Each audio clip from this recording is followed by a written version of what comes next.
What if the greatest love story you'll ever know begins with a single, desperate lie? Get ready for a heartwarming and shocking tale of a fake relationship that becomes something incredibly real.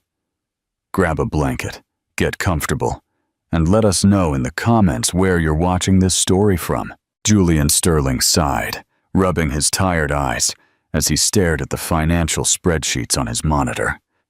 From his office on the 30th floor, he had a panoramic view of New York City, but he rarely looked up from the numbers. At 30, he had turned his family's company into a sprawling empire. But at what cost? The cheerful ring of his phone interrupted his thoughts. Julian answered automatically. "My son, you work so much you don't even recognize your own mother's voice anymore." Eleanor Sterling's warm voice came through the line. Julian's shoulders relaxed, and a small smile touched his lips. "Sorry, Mom, long day." "All your days are long, darling. That's why I'm calling. You haven't forgotten about your father and my 45th anniversary party next week, have you?" The CEO frowned, mentally checking his packed schedule. He hadn't forgotten, but he also hadn't RSVP'd, hoping some professional emergency would pop up as an excuse. "Of course I haven't forgotten. I'll be there." "Wonderful," Eleanor exclaimed, her voice full of excitement. "And, are you bringing someone this time?" There it was, the question he dreaded. Julian closed his eyes, holding back a sigh. "Mom, Julian, your brother is coming with his wife and kids. Your sister is bringing her new boyfriend. All your cousins will be with their partners. Your father and I are worried. It's not healthy to live only for work." "I'm fine, Mom. I just haven't found the right person yet," he replied, repeating his usual excuse. "You won't find anyone locked away in that office. It's been 3 years since your last relationship, Julian. That's a long time." The conversation continued with Eleanor detailing the party preparations at the family's country estate in upstate New York. Julian promised he'd be there. After hanging up, he ran a hand over his face with a deep, weary sigh. "I should have lied," Julian grumbled, absent-mindedly cutting the steak on his plate. Cora, his younger sister, rolled her eyes as she sipped her wine. The midday restaurant was full of executives, but at their reserved table, the siblings spoke in privacy. "And missed the chance to see Aunt Claudia get drunk and dance to old rock and roll like last year? You wouldn't dare," she teased. Julian couldn't help but laugh, but his expression quickly turned serious. "It's the same thing every time, Cora. When are you getting married? It's time for you to have kids." "I barely have time to sleep." Cora, a pediatric psychiatrist, observed her brother with a knowing look. Her specialty made her particularly attuned to what went unsaid. "It's not just a lack of time, is it? Not since what happened with Diana." "I don't want to talk about that." Julian cut her off, his face hardening.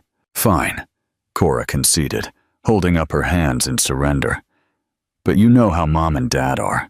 After 45 years together, they just want the same for their children." Julian played with the food on his plate, lost in thought. "I'm not like you and Liam.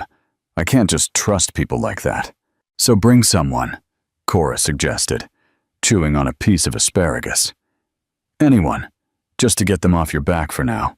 Julian's eyes widened, and an idea began to form in his mind. The conference room was tense. The Japanese investors maintained impassive expressions as Julian presented the financial projections for the new project. When one of them questioned the market forecast, Julian felt a bead of cold sweat run down his temple. Just then, the door opened silently. Amelia Hayes, his executive assistant for the past 3 years, entered with light steps and an elegant posture. Her well-tailored blazer and pencil skirt conveyed professionalism, while her hazel eyes shone with intelligence. She approached Julian and discreetly whispered in his ear while sliding a folder onto the table. "I updated the projections with the data from this morning's report. Page 3, second paragraph." Julian opened the folder, and as he read the new numbers, relief washed over him. With renewed confidence, he presented the updated data. The investors looked satisfied, and by the end of the meeting the contracts were signed. When everyone had left, Julian loosened his tie and sank into one of the chairs. "Amelia, you saved my life today." She smiled, organizing the folders. "Just doing my job, Mr. Sterling." "Julian," he corrected her, as he had for 3 years without success.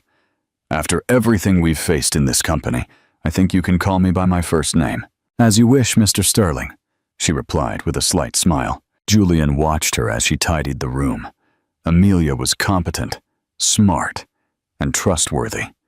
In 3 years, she had become his right hand, always anticipating problems before they happened. She was also beautiful. Not that he had officially noticed, of course. Maintaining a strictly professional relationship was a rule he had never broken, until Cora's words came back to him. "Bring someone, anyone." "Amelia," he called, feeling his heart race with the absurd idea he just had. "Do you have a minute? I need to discuss something with you in my office." She followed him, never imagining that this conversation would completely change the relationship between them. Amelia stared at Julian as if he had just proposed a mission to Mars. "You're asking me to pretend to be your girlfriend for an entire weekend? With your family?" Her disbelief was palpable as she stood in front of his imposing dark wood desk. Julian loosened his tie even more, uncomfortable. Said out loud by her, his plan sounded even more absurd. "I know it's unusual, but it's just one weekend," he tried to argue. "My family has been constantly pressuring me about relationships and, well, my parents' 45th anniversary celebration is an important event." Amelia crossed her arms, her analytical gaze studying her boss. "And why me? Surely you have some friend who could go with you." Julian stood up and walked to the window, looking down at the city. "There's no one I trust for this. You know me better than anyone. You know my preferences, my habits. It would be more convincing." Amelia let out a short laugh. "Convincing? Mr. Sterling, knowing your schedule and your coffee order doesn't qualify me as your girlfriend. I'll pay you well." Julian turned, looking at her seriously. $15,000 and 2 weeks of paid vacation afterward. Amelia's eyes widened.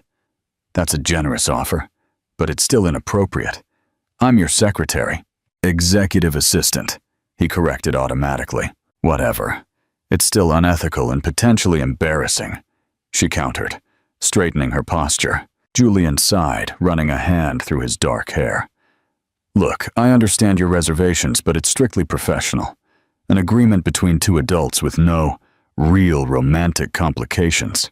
Amelia walked to the window, keeping her distance as she considered the offer. That money could pay for the rest of her brother Leo's college tuition, who was struggling to keep up with the payments. "And what if someone from the office finds out?" she asked, still resistant. "No one will find out. The party is upstate, far from here. It's just one weekend, Amelia." Julian approached her, but maintained a respectful distance. "Please, I'm desperate." There was a vulnerability in his eyes she had never seen before. The always controlled and confident Julian Sterling looked genuinely distressed. "I need to think about it," she finally replied. That night, in her modest apartment in Brooklyn, Amelia stared at the ceiling, unable to sleep. Her phone rang, and she answered without looking at the caller ID. "Ames, are you okay? You didn't reply to my messages." Her brother Leo's worried voice came from the other side. "Sorry, complicated day. How are things?" There was a pause. "Actually, not so good. I got a notice from the college. If I don't pay the past due tuition by the end of the month, I'll be withdrawn." Amelia closed her eyes tightly. Leo was in his final year of engineering. He had managed to get a partial scholarship with a lot of effort, but the costs were still high. Since their parents had died in an accident 3 years prior, she had taken on the family's financial responsibilities. "How much is it?" she asked, already knowing her savings wouldn't be enough. When Leo mentioned the amount, Amelia knew she had her answer for Julian. "What would you do? Would you accept a deal like this to help your family, even if it meant risking your reputation? Tell us what you think in the comments." "I accept," she said the next morning, entering Julian's office even before he arrived. "But I have conditions." Julian, surprised by her early presence, raised his eyebrows as he placed his briefcase on the desk. "I'm listening. First, our agreement stays strictly between us.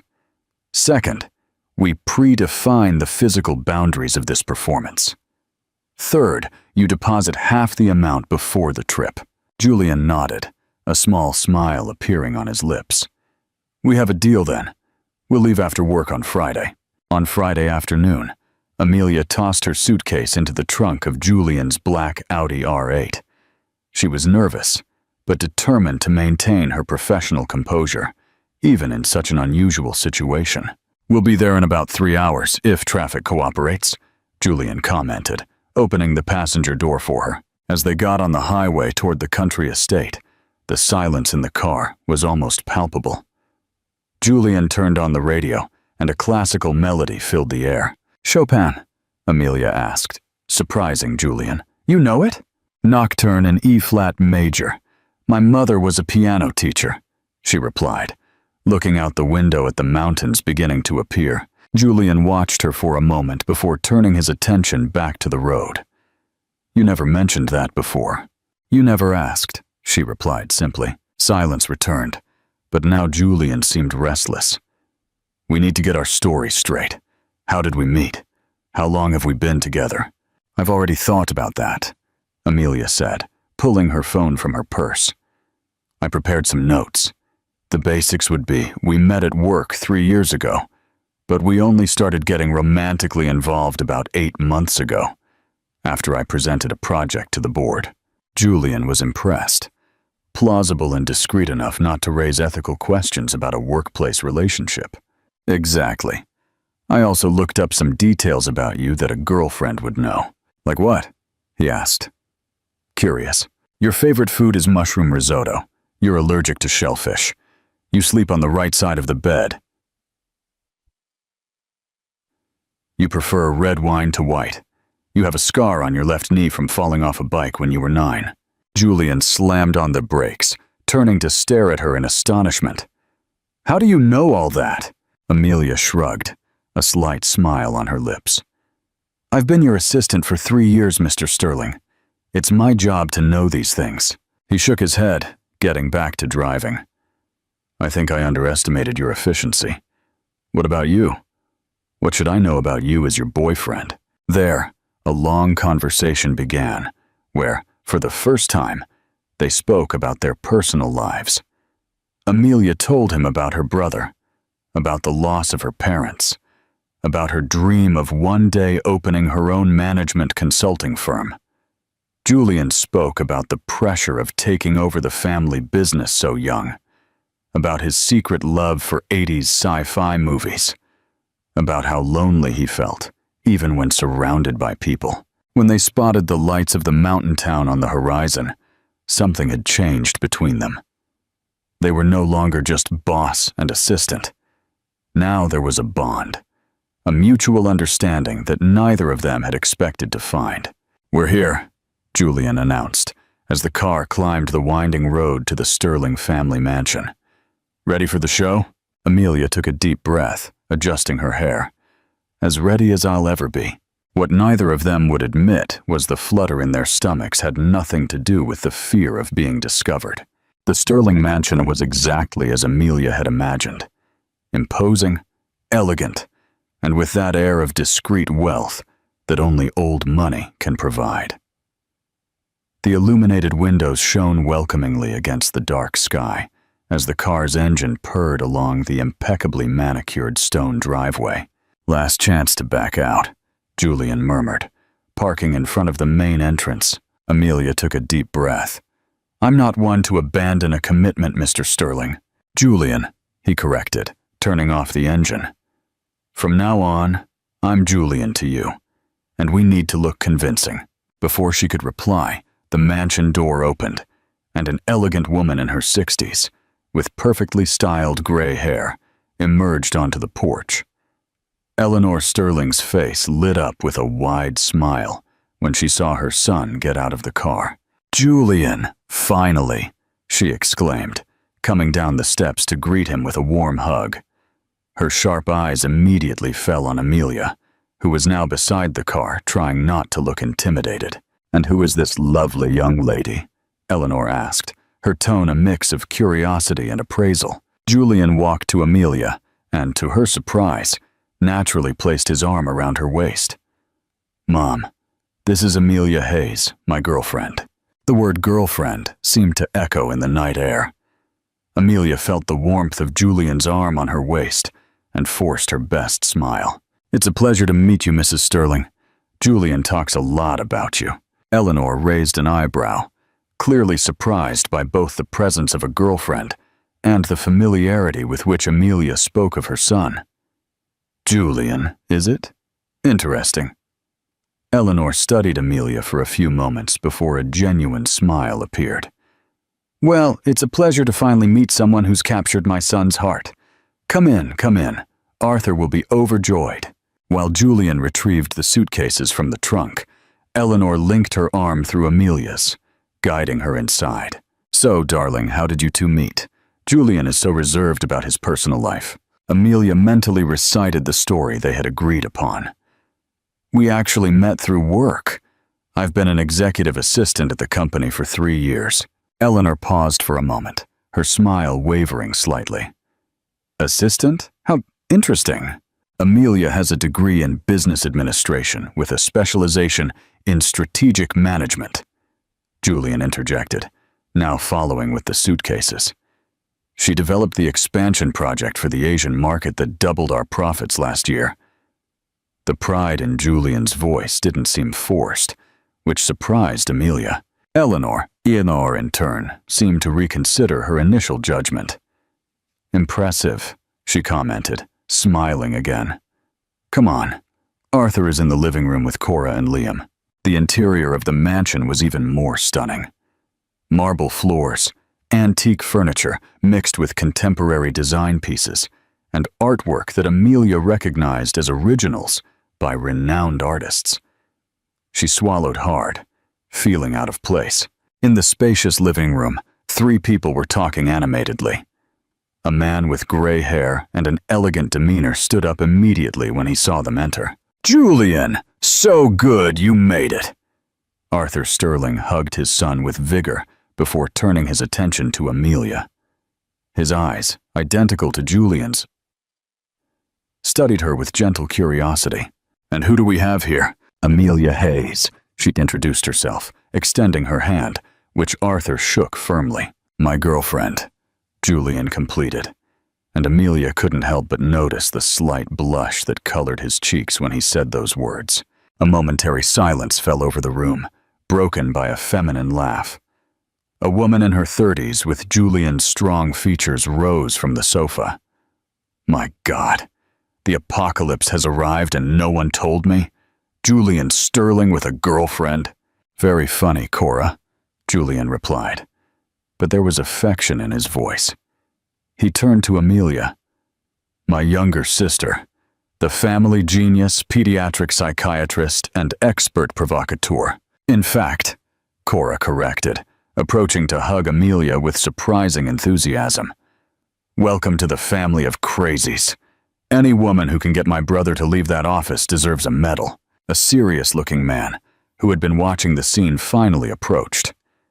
"Liam Sterling," he introduced himself. "The older brother and family lawyer." His handshake was firm, but his gaze was assessing, almost suspicious. "Where's Chloe?" Julian asked, referring to his brother's wife. "Putting the kids to bed," Liam replied. "Long trip. They were exhausted." Eleanor clapped her hands softly, getting everyone's attention. "Well, dinner will be served in half an hour. Julian, why don't you show Amelia her room so you can both freshen up?" Julian nodded, picking up the suitcases again. Amelia followed him up the stairs, feeling the family's eyes on them. "Your room is at the end of the hall," Eleanor explained, watching them. "I've prepared the guest room next door for Amelia." Julian and Amelia exchanged quick glances. They hadn't thought about that detail. "Mom," Julian said, stopping halfway up the stairs. "That won't be necessary. Amelia will stay in my room. Eleanor's smile wavered for an instant, but quickly recovered. Oh, I see, of course. Times have changed. I'll see you for dinner then. When they finally entered Julian's room and closed the door, Amelia let out the breath she hadn't realized she was holding. That was intense. Julian completed, placing the suitcases on the floor. Welcome to the Sterling family. The room was spacious, decorated with masculine elegance. A huge king-size bed dominated the space. You can have the bed, Julian offered quickly. I'll sleep on the couch. He pointed to a daybed near the window. Amelia looked around the room, noticing the personal details.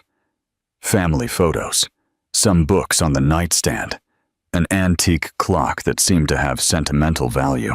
Your family is interesting. Julian smiled, sitting on the edge of the bed. That's a polite way to describe them. Just wait until dinner. Amelia walked to the window, watching the illuminated garden below. Cora seems to like you. Cora is the only normal person in the family, he replied with a sigh. Liam was always the perfect son, following my dad's footsteps. I'm the black sheep who dared to modernize the business. And it worked, Amelia observed. Julian shrugged. In the numbers, yes, but my dad still thinks I abandoned tradition. He stood up, grabbing a towel from the closet. You can use the bathroom first. We have to be ready in 20 minutes. When Amelia came out of the bathroom, dressed in an elegant navy blue dress, she found Julian adjusting his tie in front of the mirror. Their eyes met in the reflection. By the way, she said, your mother clearly didn't approve of the fact that I'm your assistant. Julian turned to face her. Does that matter? If we want to be convincing, yes. She might get suspicious. He approached her, studying her for a moment. You're right. We need to be more convincing. Before Amelia could ask what he meant, Julian extended his hand and lightly touched her face. A gesture so unexpected she almost flinched. If we're a couple in love, he explained, his voice softer than usual, we need to seem comfortable with each other's touch. He looked into her eyes. Is that okay with you? Amelia nodded, ignoring the sudden acceleration of her heartbeat. Yes, of course. It's just acting. Just acting, Julian repeated, letting his hand fall. For an instant, he seemed to want to say something more, but the moment was interrupted by a knock on the door. Julian, Amelia, dinner is served. Eleanor's voice came from the other side. Julian offered Amelia his arm with a slightly nervous smile. Ready for the first test? She took his arm, feeling the fine fabric of his suit under her fingers. As ready as I'll ever be. As they went down for dinner, Amelia couldn't help but think that, for a lie, this was already starting to feel strangely real. What do you think will happen at dinner? Will their lie be discovered? Or will they convince the family? Let us know your prediction in the comments below. Dinner at the Sterling mansion was like a scene from a movie. The long, polished mahogany table, the gleaming silver dinnerware, the crystal glasses that clinked softly when touched. Amelia, sitting next to Julian, tried to look at ease, while discreetly watching which utensil to use for each course. So, Amelia, Arthur Sterling began from his position at the head of the table. Julian mentioned you've worked with him for 3 years. Yes, sir. Amelia took a sip of wine to buy time. I started as an administrative assistant and was promoted to executive assistant after the first year. Eleanor served the appetizer soup with the help of a discreetly uniformed maid. And how did this transition from a professional to a personal relationship happen? Julian placed his hand over Amelia's on the table, a gesture that would seem natural to any observer, but sent a small shock through her arm. It was gradual, he replied, saving her from the direct question. Amelia has always been extremely competent and dedicated. Over time, I started to notice other qualities besides her professional ones, like her ability to tolerate me for more than 8 hours a day, Cora teased from the other side of the table. That's already proof of unconditional love. Everyone laughed, including Julian, breaking the momentary tension. Liam, however, kept kept his analytical gaze on the couple. "It must be complicated to mix work and romance," he commented with apparent casualness, "especially considering the company's hierarchy." "That's why we kept it private at first," Amelia replied, with a confidence she didn't feel. "We didn't want it to affect the professional environment." Chloe, Liam's wife, an elegant woman with blonde hair and a genuine smile, finally joined the conversation. "I think it's romantic. Sometimes love pops up in the most unexpected places." "Exactly," Julian agreed, gently squeezing Amelia's hand. "It was unexpected for me, too." There was something in the way he said it that made Amelia look at him. Their eyes met briefly, and she saw something there she couldn't quite decipher. Dinner continued with more questions, some direct, others disguised, about their relationship. To Amelia's surprise, Julian knew details about her that she didn't even think he had noticed. Her favorite tea, how she always tied her hair back when she was focused, even the way she tapped her fingers on the table when she was nervous, which was exactly what she was doing at that moment.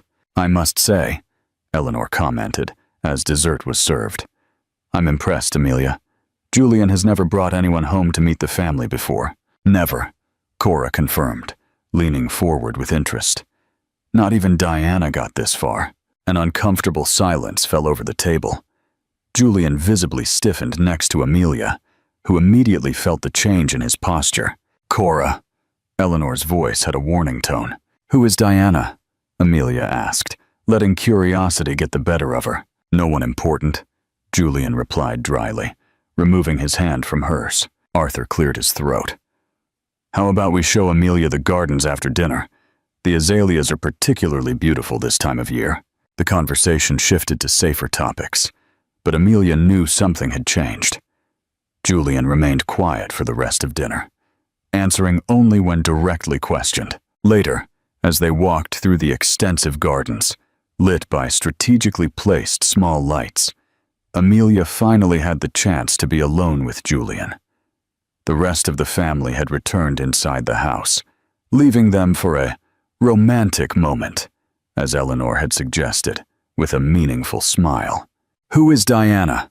Amelia asked directly, as soon as they were far enough from the house. Julian walked in silence for a few moments, his hands in his coat pockets.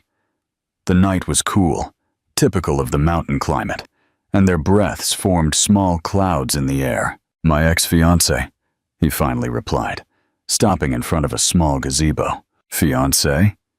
Amelia couldn't hide her surprise. "You never mentioned—" "Why would I? It's not something I like to remember." There was a hardness in his voice that Amelia rarely heard, even in the most tense business meetings. "I'm sorry, I didn't mean to be intrusive." Julian sighed, sitting on a bench in the gazebo. After a moment's hesitation, Amelia sat down beside him, keeping a respectful distance. "It was 5 years ago," he began, looking at the starry sky. "Diana was the marketing director of a partner company. We met at a conference. We started dating. And after a year, I asked her to marry me." Amelia waited patiently for him to continue. "2 months before the wedding, I found out she was cheating on me, with my best friend from back then." He let out a bitter laugh. "And it wasn't recent. Apparently the affair had lasted almost as long as our relationship." "Julian, I'm so sorry," Amelia murmured, genuinely moved by what she saw in his eyes. "The worst part wasn't the cheating," he continued. "It was discovering that the whole thing was a sham. She was interested in my position, in my family's money. It was never real." Now, things made sense to Amelia. The obsessive dedication to work, the reluctance to get romantically involved, the constant distrust. "Not everyone is like her," she said softly. Julian turned to look at her, his eyes reflecting the small lights in the garden. "I know. Rationally, I know that. But trusting isn't easy for me." "Thank you for telling me," Amelia said. "You didn't have to." "I think I did," he replied, his voice softer. "If we're going to fake this relationship convincingly, you need to understand why my family is so surprised to see you here." Amelia nodded, but something inside her felt slightly disappointed. Of course, it was all for the pretense. What else would it be? A cold wind blew, making her shiver. Without saying a word, Julian took off his coat and placed it over her shoulders. The warmth of his body still permeated the fabric, enveloping her. "Thank you," Amelia whispered, momentarily lost in his proximity, in his scent that now surrounded her. "What happened to your parents?" Julian asked, changing the subject. "You mentioned in the car that they were gone, but you didn't go into detail." Amelia looked at her hands. "A car accident 3 years ago. A rainy night. A drunk driver." She took a deep breath. "I was in my first year working for you, actually. I had to take on the family's financial responsibilities, take care of my brother." "I remember," Julian said softly. "You asked for a week off. It was the only time in 3 years." Amelia stared at him in surprise. "You remember that? I remember you came back different. More determined, more focused. I never asked why. You gave me a raise 2 months later," Amelia recalled. "I never knew why." Julian looked away, a little embarrassed. "I looked into it. I found out about your parents, about your brother's situation. I thought the extra money would help, but I didn't want to invade your privacy by bringing it up." Amelia felt something warm expand in her chest. In 3 years, she had built an image of Julian as a distant boss, focused only on results. Now, she was discovering that there was much more behind that facade. "Thank you," she said simply, her voice choked with emotion. They sat there in comfortable silence for several minutes, watching the stars. Suddenly, a distant rumble made Amelia jump. "Thunder. Looks like it's going to rain," Julian commented, standing up. "Better head back." As they walked back to the house, Julian hesitated, and then, in a gesture that seemed almost natural, he took Amelia's hand. Their fingers intertwined, and neither of them mentioned the fact that there was no one around to see the gesture. "Do you think this is a sign that their feelings are real? What's your take on their connection? Leave your thoughts in the comments." Amelia woke up to the aroma of fresh coffee. For a moment, disoriented, she didn't recognize where she was. The high ceiling, the soft bed, the Egyptian cotton sheet against her skin, none of it belonged to her small apartment in New York. Then, the events of the previous day came back to her. The trip, dinner with the Sterling family, the conversation in the gazebo with Julian. Julian, she turned her head and saw that the daybed was empty, the blanket carefully folded.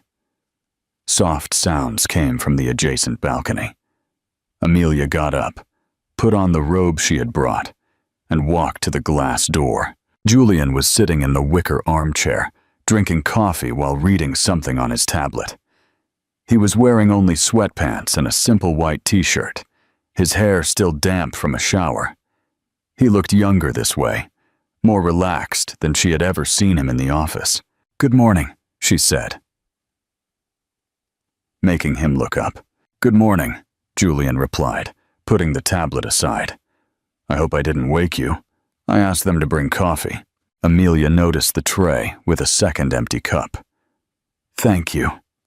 She served herself and sat in the armchair beside him, looking at the spectacular view of the mountains. "It's beautiful here. I've always liked this view," Julian agreed. "When I was a kid, I used to run away to this balcony to read during family parties." Amelia smiled, imagining a younger Julian, hiding with a book while the adults socialized downstairs. "Were you always so reserved?" "I think so. Liam was the social one, the perfect heir. I preferred to be alone with my books and ideas." Julian took a sip of coffee, his eyes fixed on the mountains. "What about you? What were you like as a kid?" The question caught Amelia by surprise. In 3 years, Julian had never shown interest in her personal life. "The opposite of you, I guess. I talked a lot. Was always organizing something, gathering the neighborhood kids. My mom used to say I would be either a politician or a CEO of some company." She laughed softly. "I ended up as an executive assistant." "For now," Julian corrected, looking directly at her. You have the potential for so much more." The compliment left her speechless for a moment. "Thank you," she finally replied, feeling a warmth rise in her neck. The silence that followed was comfortable, each lost in their own thoughts as they enjoyed the coffee and the view. It was interrupted by a light knock on the bedroom door. "Julian? Amelia?" Eleanor's voice came from the other side. "We're planning a walk around the property in an hour, in case you want to join us." Julian got up to open the door. "We'll be there, Mom." Eleanor, already impeccably dressed even at that hour, smiled when she saw Amelia on the balcony. "Good morning, dear. I hope you slept well." "Very well, thank you," Amelia replied, aware that she was in a robe in front of her future fictional mother-in-law. Eleanor's gaze briefly swept over the made-up daybed and returned to the couple, a small, indecipherable smile on her lips. "Good. I'll see you downstairs then." When Eleanor left, Julian closed the door and returned to the balcony, a thoughtful expression on his face. "What is it?" Amelia asked. "She's trying to figure out if we slept in the same bed," he replied with a sigh. "My mother is traditional in some ways, but also extremely observant." Amelia felt her face grow hot. "What do we do?" Julian shrugged. "We stick with the plan. By now, she's probably already decided what she wants to believe anyway." He checked his watch. "I'll go get changed and leave the bathroom free for you." The walk around the property was more pleasant than Amelia expected. The Sterling family owned not only the mansion, but also several acres of land that included beautifully manicured gardens, a small lake, and trails that meandered through the preserved forest. As they walked along the main path, Julian kept a hand gently on Amelia's back. He seemed to know every inch of the place and shared stories from his childhood. Like the time he and Liam built a treehouse in the giant oak near the lake. Or when Cora, at just 6 years old, decided to redecorate her mother's rose garden with mud. "This is my favorite part," Julian said, guiding Amelia onto a detour on the trail that led to a small clearing. In the center, there was a huge oak tree, its canopy spreading majestically. "I used to come here to think, away from everything and everyone." "It's magnificent," Amelia murmured, impressed by the serenity of the place. Julian hesitated, then took something from his pocket, a small pocket knife. "Come here." He led her to the tree trunk and, to Amelia's surprise, pointed to a series of initials carved into the rough bark. A.S. and E.S. inside a heart. "My parents," he explained. "My dad carved here every time they celebrated another year together. 45 carvings." Amelia touched the marks on the wood, moved. There was something deeply romantic about that simple ritual that had lasted for decades. "They really love each other," she said, not as a question, but as a statement. "They do." Julian looked at the initials with a gentle expression. "Despite all their eccentricities and the pressure they sometimes put on us, they have something special. Something I doubted truly existed, especially after." He didn't finish the sentence, but he didn't need to. "After Diana." The wound still seemed fresh even after years. "It exists," Amelia said with conviction. "Maybe not in the same way for everyone, but it exists." Julian turned to face her, an unasked question in his eyes. For a long moment, they stood like that, lost in each other's gaze, the world around them disappearing. "You guys are still out here?" Cora's voice broke the moment. "Mom's calling us for lunch." Julian blinked as if waking from a trance and moved slightly away from Amelia. "We're coming," he replied, putting the knife back in his pocket. On the way back, Amelia felt a strange inner confusion. What was that?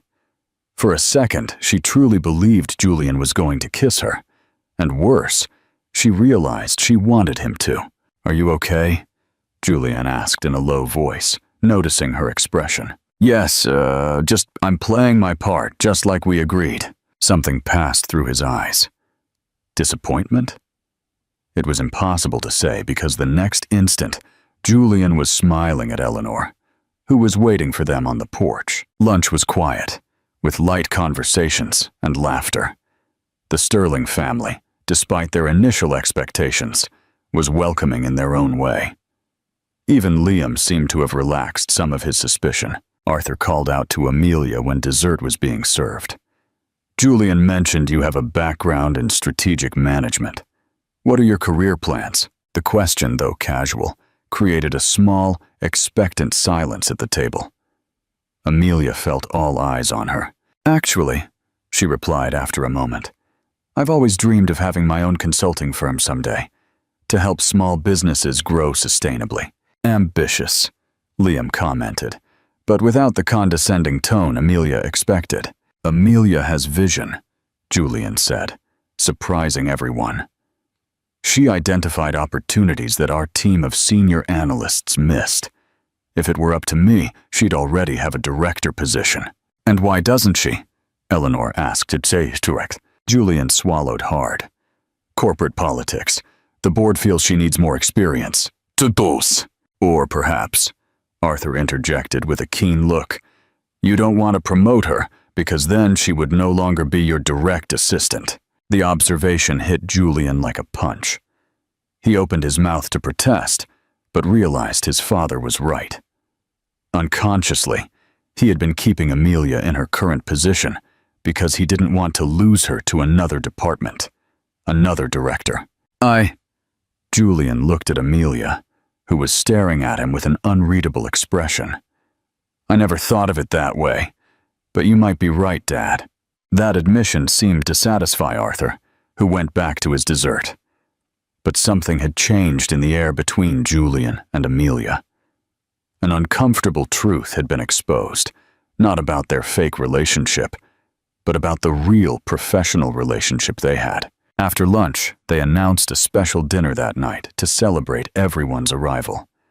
Some close family friends had also been invited. Eleanor suggested that Amelia rest a little, as it would be a long night.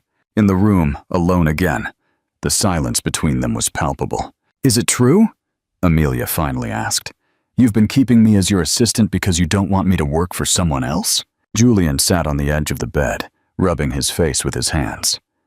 "Maybe. Not consciously, but yes, I think so." "Why?" "Because you're efficient. Because I make your life easier. Because I trust you," he replied simply, looking at her. "And I don't trust many people, Amelia." The sincerity in his voice disarmed her. Julian seemed so vulnerable at that moment, so different from the confident executive she knew. "That's not fair to me," she said softly. "I know. And I'll fix it when we get back, I promise." He stood up, approaching her. "You deserve more, much more than being my assistant forever."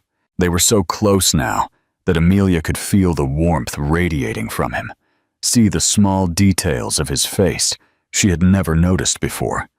The light scar above his left eyebrow, the surprisingly long eyelashes, the way his eyes seemed to change color depending on the light. Julian's phone rang, breaking the spell. He stepped away, checking the screen. "It's the office. I need to take this." Amelia nodded, suddenly aware of how fast her heart was beating. As Julian went out onto the balcony to take the call, she wondered at what exact moment the line between pretense and reality had begun to blur dangerously. Because one thing was becoming clear: the feelings she was starting to have for Julian Sterling were very, very real. Have you ever felt a connection with someone that you couldn't explain? What do you think will happen now that their secret is out in the open? Share your thoughts below. The night fell over upstate New York, bringing with it a starry sky and a cool breeze that gently stirred the decorative lights scattered throughout the Sterling Mansion's gardens. The house had been transformed for the anniversary celebration. Floral arrangements in silver and blue adorned every corner. Crystal glasses shimmered under the chandeliers, and the soft sound of a string quartet floated through the air. Amelia stood in front of the bedroom mirror, putting the final touches on her appearance. She had chosen a simple yet elegant navy blue dress with a cut that flattered her figure without being overly flashy. Her brown hair fell in soft waves over her shoulders, and her discreet makeup highlighted her eyes. "You can do this," she murmured to her reflection. "It's just one more night of acting." But the word acting no longer seemed appropriate. What was she feeling? The flutter in her stomach? The racing of her heart when she thought of Julian? There was nothing fake about it. A light knock on the door interrupted her thoughts. "Amelia?" Julian's voice came from the other side. "Are you ready?" She took a deep breath, grabbed her small purse, and opened the door. Julian stood there, impeccable in his dark suit, his hair combed back, revealing his strong features. For a moment, he simply watched her, his eyes scanning her from head to toe. "You look," he began, seeming to search for the right word. "Stunning." The sincere compliment brought a blush to Amelia's cheeks.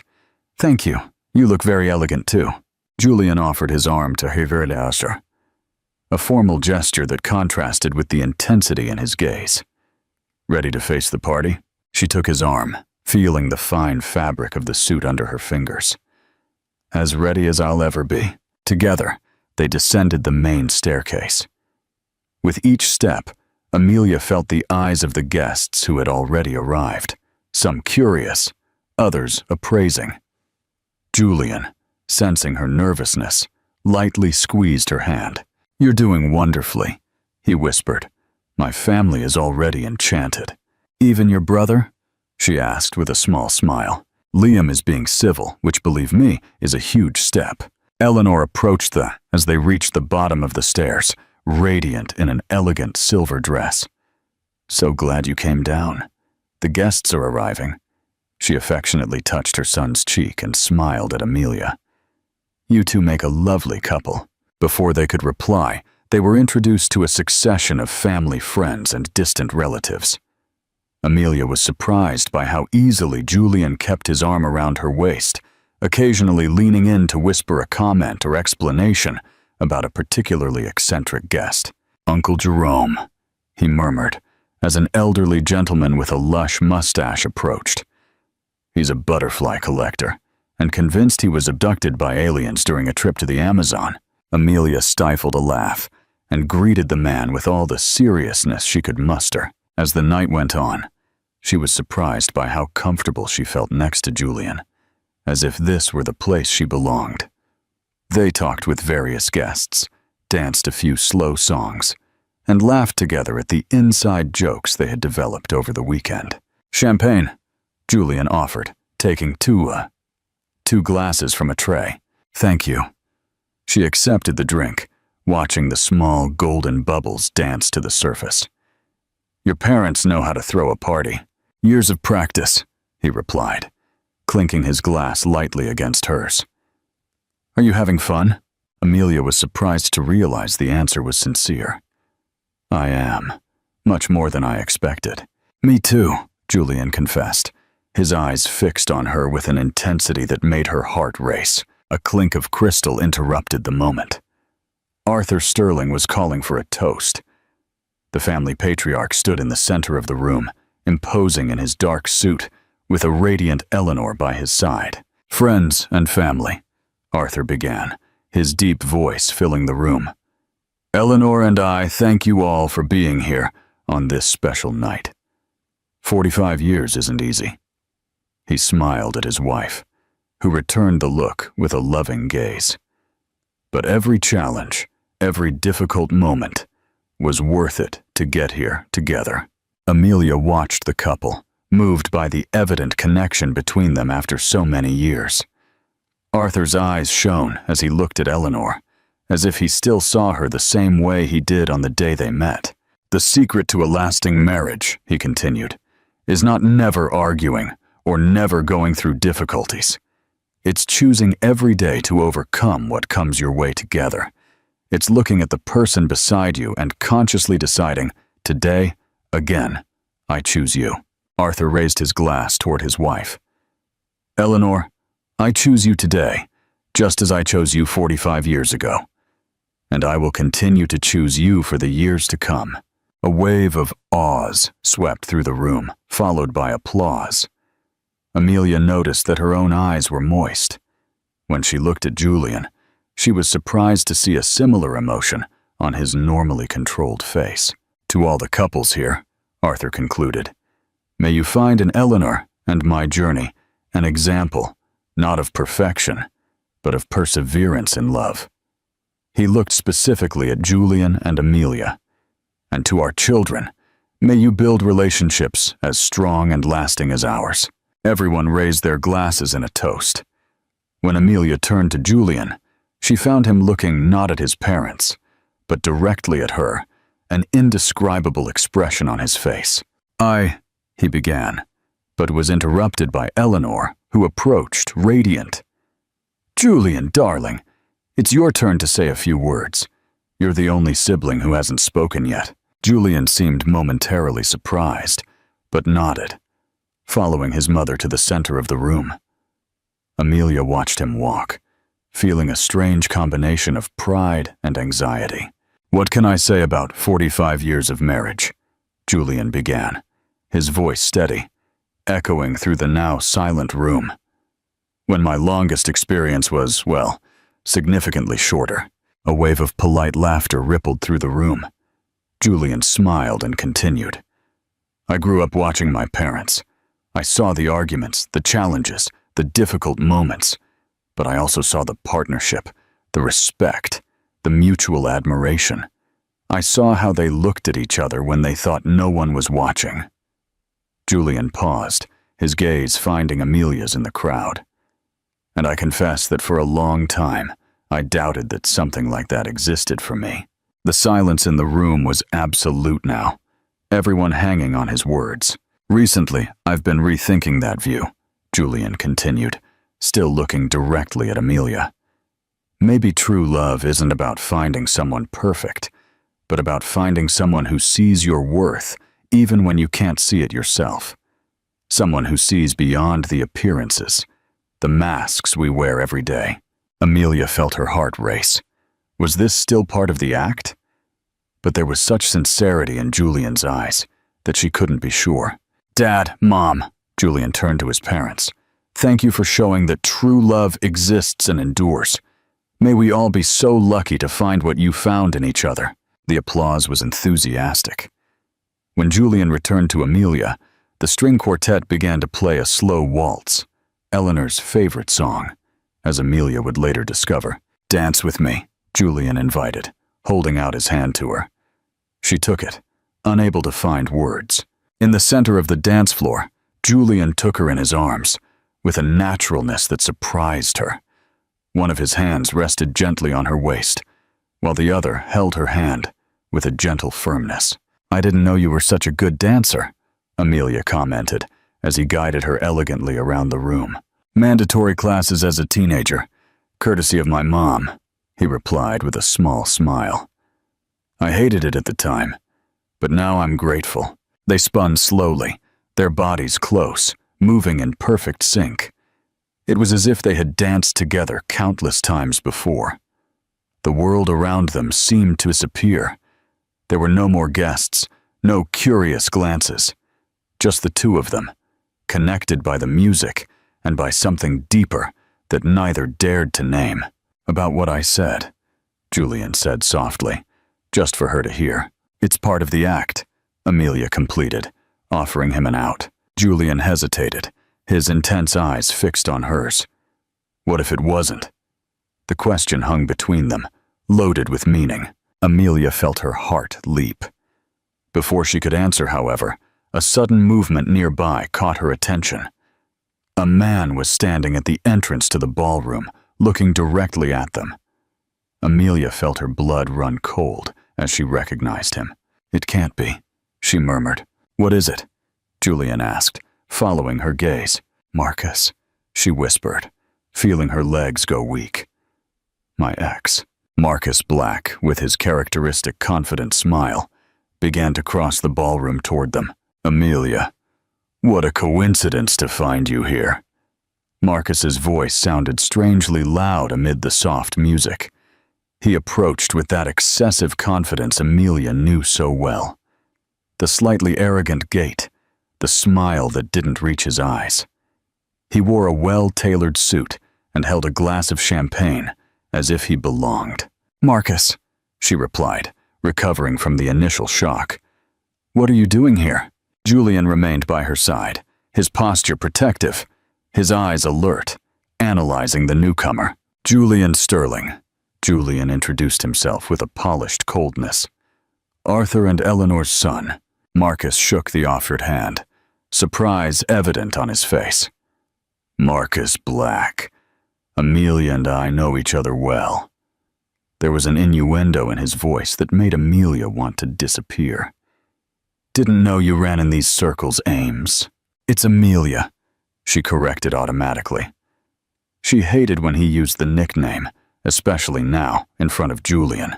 "Amelia is my girlfriend," Julian declared, his arm protectively wrapping around her waist.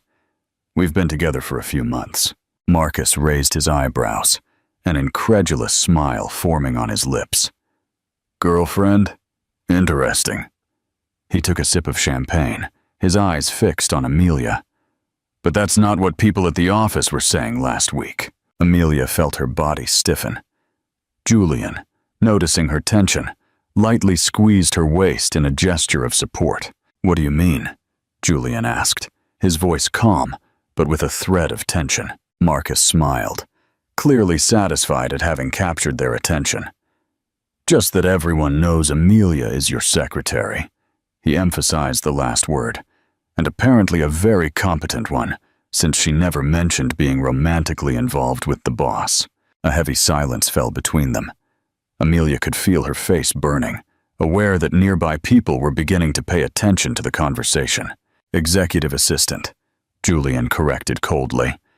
"And our personal relationship is recent and private. It's none of anyone's business at the office." Of course," Marcus replied, with feigned agreement. "But I must say, Amelia has always been ambitious. It seems she's found an efficient way to climb the corporate ladder." The veiled insult hung in the air like poison. Amelia felt her blood boil. "Marcus, I think you'd better," she began, but was interrupted by Eleanor's approach, who seemed to have noticed the growing tension. "Is everything all right here?" Eleanor asked, her social smile masking the concern in her eyes. "Perfectly, ma'am," Marcus replied, instantly adopting a respectful tone. "Just ran into an old friend. I didn't know Amelia was your son's girlfriend." "It's a relatively new relationship," Eleanor explained, studying Marcus with sharp eyes. "And where do you know Amelia from exactly?" "From work," Amelia interjected quickly, before Marcus could elaborate. "We did a project together a few years ago, but Marcus wasn't willing to let it go so easily." With a calculated smile, he turned to Eleanor. "Actually, everyone at Sterling Enterprises knows Amelia as Julian's secretary. It was a surprise to find her here as something more." Eleanor blinked, her expression momentarily freezing. Her eyes went from Julian to Amelia, a silent question forming in them. "Executive assistant," Julian automatically corrected, but the damage was done. Arthur approached, sensing the rising tension. "Is there a problem?" "Apparently," Marcus said, feigning discomfort. "I've caused a misunderstanding. I didn't know the professional relationship between Julian and Amelia had evolved. At the office, everyone knows her only as his assistant." Arthur's expression hardened. Liam, who had been watching from nearby, approached with Cora. "Julian." Arthur's voice was calm but laced with authority. "What is going on?" The ballroom seemed to have silenced, or maybe it was just Amelia's perception, as her ears buzzed with adrenaline. She looked at Julian, seeing the internal seditiche struggle on his face. "Dad, can we discuss this in private?" Julian asked in a tense voice. "I'm afraid not," Arthur replied firmly. "Marcus just suggested something quite serious. I want an explanation. Now." Julian looked at Amelia, a silent apology in his eyes. She nodded slightly, knowing that the moment of truth had arrived. "Yes, Amelia is my executive assistant," Julian admitted, facing his father directly. "And yes, our relationship began recently." "Relationship?" Marcus interrupted with false innocence. "So you're really together? Because at the office last week, Amelia was still organizing your schedule and getting your coffee. A murmur went through the nearby guests. Amelia closed her eyes briefly, feeling the ground disappear beneath her feet. Julian, Eleanor's voice sounded hurt. You brought your assistant here to pretend to be your girlfriend. The directness of this question hit them like a slap. Julian opened his mouth, but no words came out. His silence was a sufficient answer. Cora stepped forward, indignant. You paid her to come here? As an escort? No, Julian exclaimed, finally finding his voice. It's nothing like that. I was tired of the pressure. Everyone always asking when I'm going to get married, have kids. Amelia agreed to help me as a favor. A favor? Liam repeated, sarcasm evident in his voice. I'm sure your executive assistant had complete freedom to refuse her boss. This is humiliating, Eleanor declared, her voice trembling slightly. For all of us, including Amelia. The shame Amelia felt was almost physical. She wanted to disappear, to run from those stares. Some shocked, some accusatory, and worst of all, some pitying. The fault is mine, Julian declared firmly. I proposed this. Amelia only agreed to help me because I insisted. She doesn't deserve to be judged for this. If you want to blame someone, blame me. Oh, don't worry, Liam replied sarcastically. We're blaming you. Enough, Liam, Eleanor interjected, suddenly looking tired. She turned to Amelia. Darling, no one here is judging you.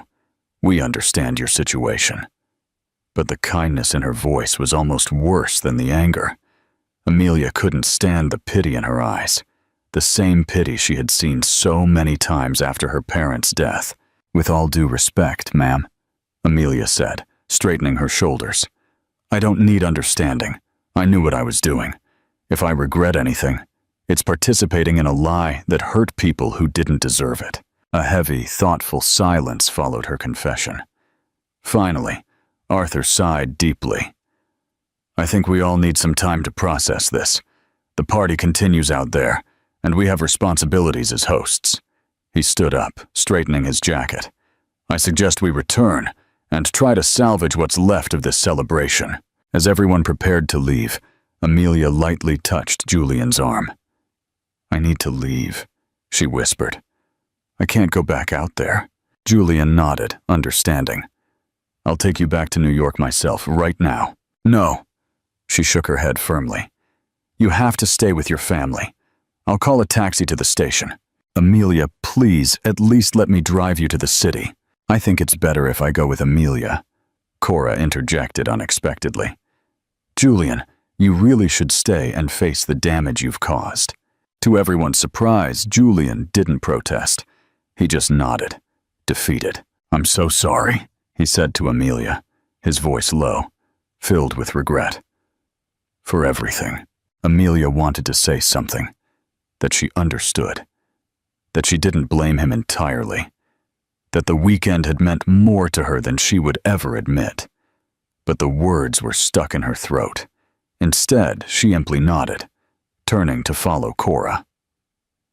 As she left the office, she felt Julian's gaze on her back, heavy as an anchor, and she knew with painful certainty that something that had never truly begun had just ended. The rain fell relentlessly on New York, turning the streets into turbulent rivers and the sky into a gray, oppressive mass.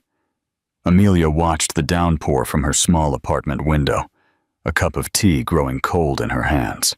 2 weeks had passed since the disastrous night, but the memory still burned vividly in her mind. The day after that night, she had sent her resignation letter by email. Formal, professional. Without mentioning the events of the weekend, just thanks for her time at the company, and a notice for her 30-day notice period, as per her contract. The reply came from the Human Resources Department.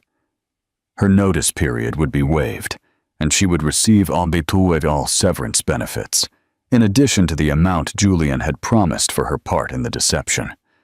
Not a word from him. No calls, no messages. It was as if the weekend, the conversations, the smiles, The moments of almost something had never happened. Her phone rang, startling her from her thoughts. It was Leo. "Hey sis, just calling to confirm dinner tonight. I have some good news." Amelia forced a smile that, even though it couldn't be seen, helped lift her voice. "Of course. I'm looking forward to it. What time again?" 8 o'clock. That Mexican restaurant you like. Can I bring Isabella, my new girlfriend?" "Of course you can. I can't wait to meet her." After hanging up, Amelia went back to staring at the rain. She was genuinely happy for her brother. With his tuition paid, he was able to focus on his studies, and even started a promising internship. At least something good had come out of that situation. Her phone vibrated again. This time, with a message from Sophia, her best friend, asking for the 1,000th time if she was okay, and insisting they needed to go out and clear their heads. Amelia replied with a vague excuse. She wasn't ready to talk about what had happened. How could she explain that she had fallen in love with her boss during a weekend where she pretended to be his girlfriend for money? The story seemed absurd, even to her. The intercom buzzed. Amelia frowned, not expecting anyone.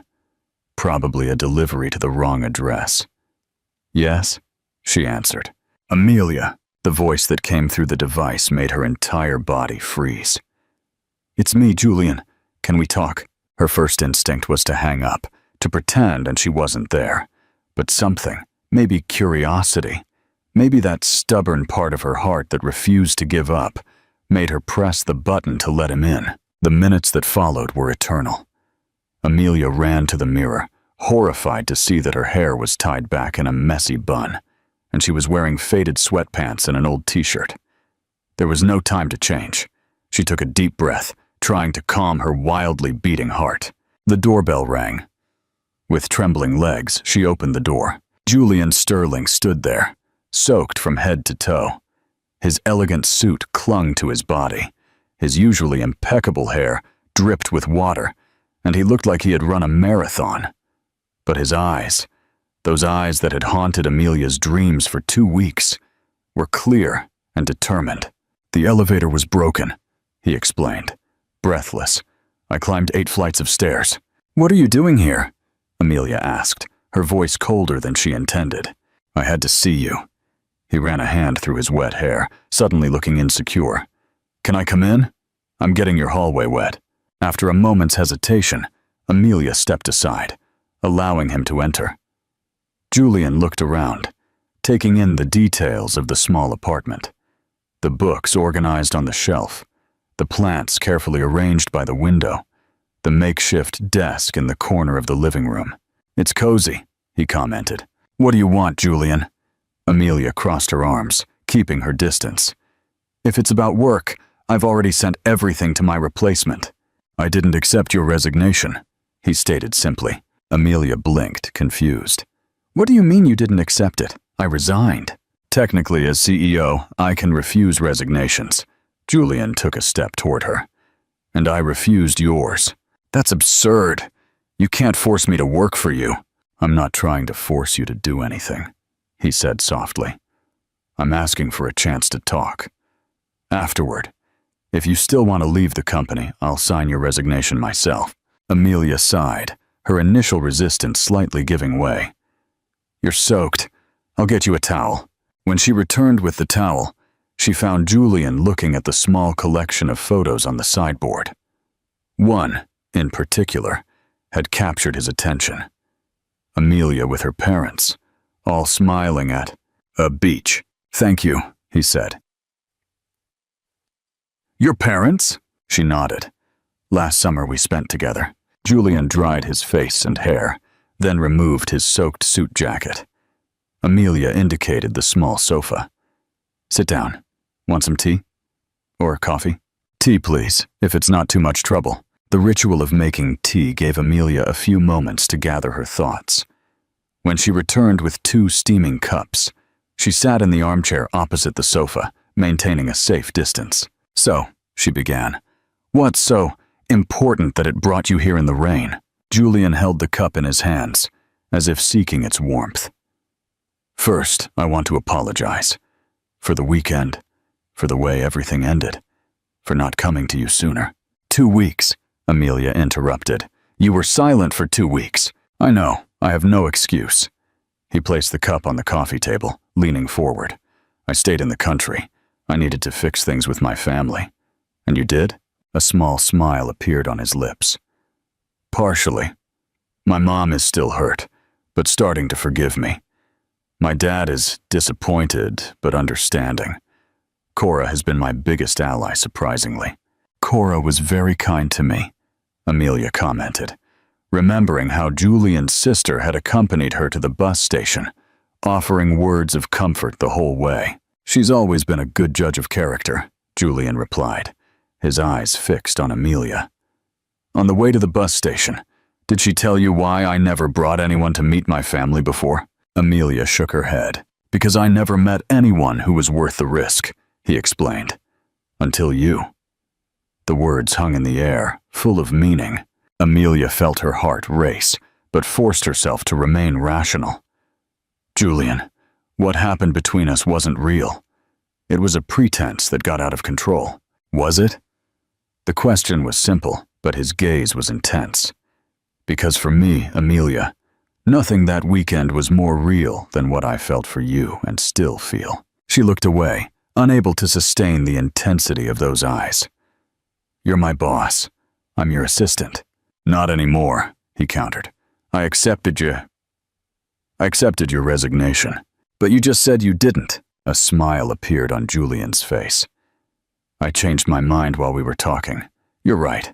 I can't force you to work for me. And what do you suggest then? Amelia asked, feeling more and more confused by the direction of the conversation. Julian stood up, crossing the small distance between them. He knelt in front of the armchair where she was sitting, his eyes now level with hers. I suggest you accept the funding I approved for your consulting firm. What? Amelia blinked, sure she had heard wrong. Your dream, the consulting firm for small businesses. Julian took an envelope from the inside pocket of his shirt, miraculously, the only dry place on his clothes. It's all here, an initial investment from Sterling Enterprises for Hayes Strategic Consulting. No strings attached, no obligations. A legitimate investment in a talented entrepreneur. Amelia took the envelope with trembling hands, unable to believe what she was hearing. Why? She finally managed to ask. Because I believe in you. Because I know you'll be a success. And because... He hesitated, searching for the right words. Because I want to make things right. Not in the wrong way, using money to solve problems, but by giving you the opportunity you've always deserved, and that, consciously or unconsciously, I was preventing. Amelia opened the envelope, examining the documents in silence. It was real, a substantial investment, favorable terms, no abusive clauses. I don't know what to say. Say you'll think about it, he replied softly. And maybe you'll also consider another proposal. Which one? Julian took her hands in his gaze intense and sincere. Dinner. You and me. No contracts, no pretense. Just two adults who might, possibly, have discovered something real in the midst of an elaborate fake story. Amelia felt her heart race. This is a bad idea. Probably, he agreed with a small smile. But you know what I learned from my parents after 45 years together? Sometimes the best decisions are the ones that seem wrong at the moment. A silence settled between them, filled only with the sound of the rain against the window. Amelia studied Julian's face, the anxious eyes, the hesitant smile, the vulnerability he never showed at the office. Dinner, she finally agreed. But I'll think about the consulting firm. I need to be sure I'm not accepting it for the wrong reasons. The smile that lit up Julian's face was like the sun breaking through the clouds. It's more than I deserve, he said, gently squeezing her hands. Thank you. At that moment, a particularly loud thunderclap rumbled, making Amelia jump. She had never completely gotten over her fear of storms. Still scared? Julian asked softly. A little, she admitted. Gently, He let go of her hands and sat beside her on the armchair that barely fit the two of them. His arm wrapped around her shoulders in a protective gesture. Better, she nodded, allowing herself to relax against him. Just a little. I have another condition for this dinner. Anything. No lies ever again. Julian delicately held her chin, turning her face so their eyes met. No lies, I promise. Another clap of thunder, closer this time. Amelia shivered again, but this time it wasn't just from fear of the storm. The proximity of Julian, the warmth of his body, the intimacy of the moment. All of it sent shivers down her spine. I don't think this storm is going to pass anytime soon, he commented, his voice low. Probably not, Amelia agreed. What about dinner with your brother? Will you be able to go in this rain? Amelia smiled, surprised he remembered. There's still a few hours. The rain might let up by then. Julian nodded, but made no move to pull away. Can I stay here until it passes? I promise to behave. You can, she replied simply, and so they stayed, side by side, watching the rain outside the window. The silence between them was comfortable and full of promises. It wasn't an ending. Amelia knew there was still a lot to be discussed, a lot to be resolved. It was a beginning, a real start, without lies or pretenses. For the first time in 2 weeks, Amelia felt hope blossoming in her chest. Whatever the path ahead, they would walk it together, no longer pretending, but truly living what they had discovered during that strange weekend in the country. Julian, she said softly, breaking the silence. Yes? Thank you for climbing 8 flights of stairs in the rain, he smiled, squeezing her gently against him.